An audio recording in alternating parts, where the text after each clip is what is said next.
Halo, selamat pagi. Berjumpa kembali di DNC Channel Kita Belajar Bahasa Indonesia. Nah, materi pembelajaran hari ini kita akan membahas tentang drama. Nah, apa yang kalian pikirkan jika kalian melihat gambar-gambar di bawah ini? Nah, di gambar pertama terlihat sekumpulan anak-anak sekolah dasar seperti sedang saling mengejek. Kemudian di gambar kedua terdapat percakapan yang dilakukan oleh 3 orang laki-laki dan 1 orang perempuan. Kemudian di gambar yang ketiga adalah pementasan drama sendera tari. Peristiwa-peristiwa seperti itu sering kita saksikan, bahkan mungkin pula kita mengalaminya sendiri. Peristiwa itu terjadi dengan tidak sengaja, jarang terpikirkan untuk sengaja sedih, sengaja marah, sengaja bahagia, dan sengaja mengalami kecelakaan. Dalam kehidupan sehari-hari, pada umumnya peristiwa-peristiwa tersebut berlangsung secara alamiah dan tidak direncanakan. Akan tetapi, tidak dalam permainan drama. Peristiwa-peristiwa itu sengaja direka-reka, namun diusahakan tampak berlangsung secara alamiah. Percakapan antar tokoh ditata dan direkayasa sedemikian rupa, tetapi seolah-olah benar terjadi, sehingga penonton ataupun pembaca bisa menikmati sepenuhnya peristiwa itu sebagai sesuatu yang menghibur. Nah, apakah kalian pernah menyaksikan sebuah pementasan atau drama? Jika pernah, drama apa yang pernah kalian tonton? Kemudian, apa sih yang membuat kalian tertarik dengan drama tersebut?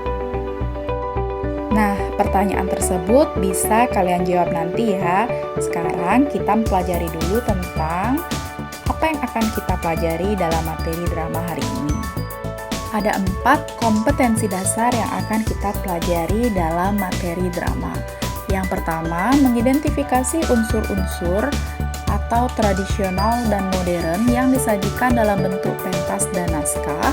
Kemudian yang kedua ada menginterpretasi drama tradisional atau modern yang dibaca dan ditonton ataupun didengar. Yang ketiga, menelaah karakteristik unsur dan kaidah kebahasaan dalam teks drama yang berbentuk naskah atau pentas. Kemudian yang keempat, menyajikan drama dalam bentuk pentas dan naskah.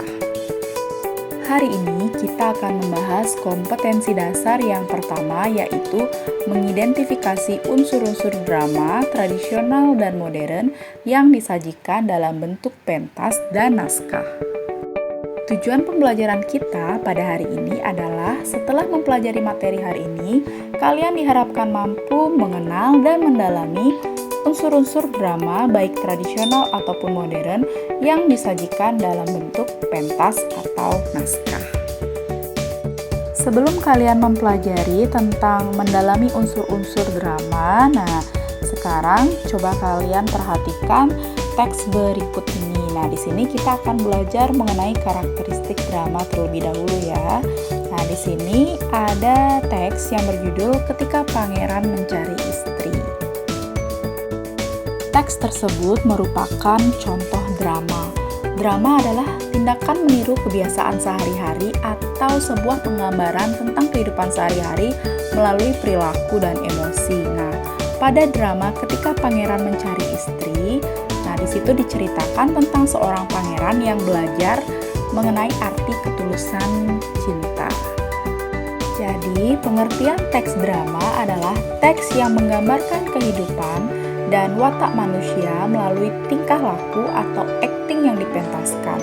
Drama juga diartikan sebagai karya seni yang dipentaskan. Ada 3 ciri utama dalam drama. Yang pertama berupa cerita, yang kedua berbentuk dialog, dan yang ketiga bertujuan untuk dipentaskan. Istilah drama sudah dikenal oleh masyarakat Indonesia sejak dahulu. Hal itu terbukti dengan istilah-istilah yang sudah biasa kita gunakan, yang pengertiannya hampir sama dengan pengertian drama. Nah, berikut ini istilah-istilah yang merujuk pada pengertian drama tradisional masyarakat. Sandiwara.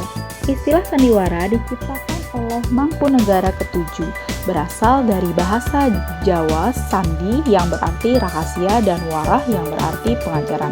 Oleh Ki Hajar Dewantara, istilah sandiwara sebagai pengajaran yang dilakukan dengan perlambang secara tidak langsung.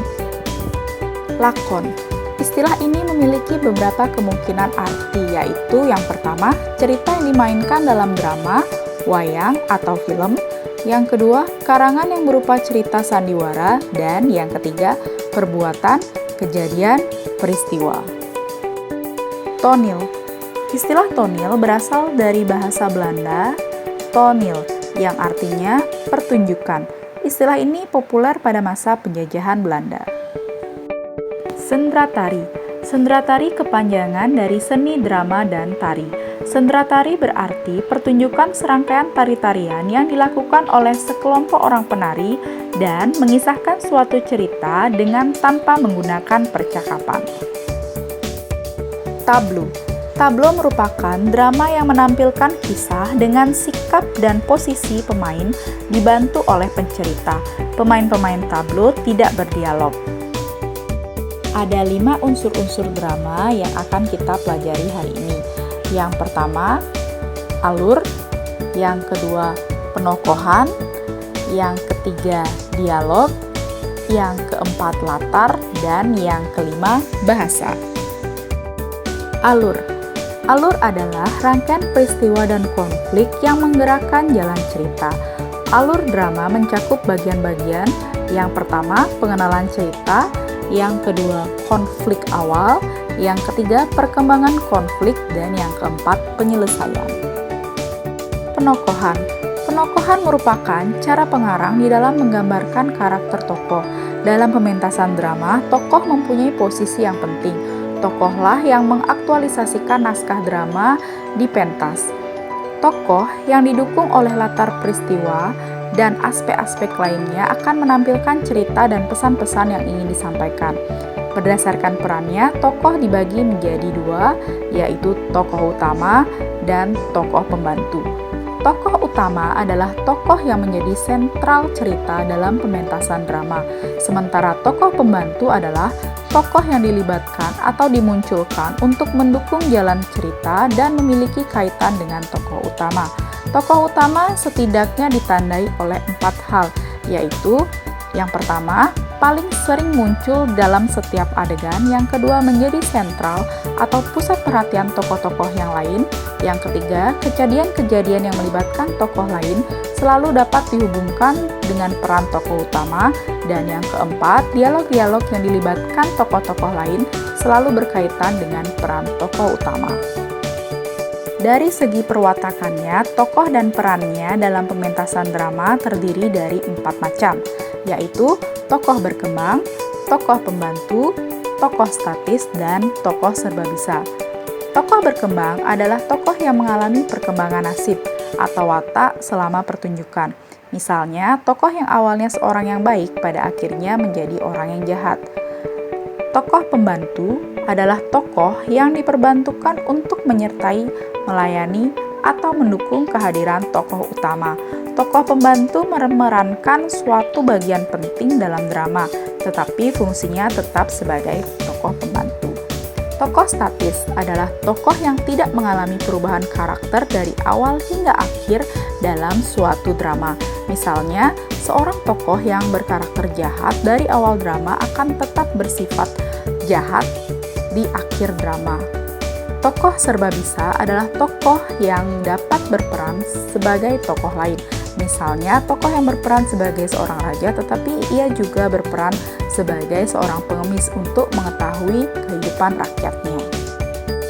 Dialog. Dalam sebuah dialog itu sendiri, ada 3 elemen yang tidak boleh dilupakan. Ketiga elemen tersebut adalah tokoh, wawancang, dan krama agung. Tokoh adalah pelaku yang mempunyai peran yang lebih dibandingkan dengan pelaku-pelaku lain. Sifatnya bisa protagonis atau antagonis. Wawancang adalah dialog atau percakapan yang harus diucapkan oleh tokoh cerita. Krama agung adalah petunjuk perilaku, tindakan, atau perbuatan yang harus dilakukan oleh tokoh.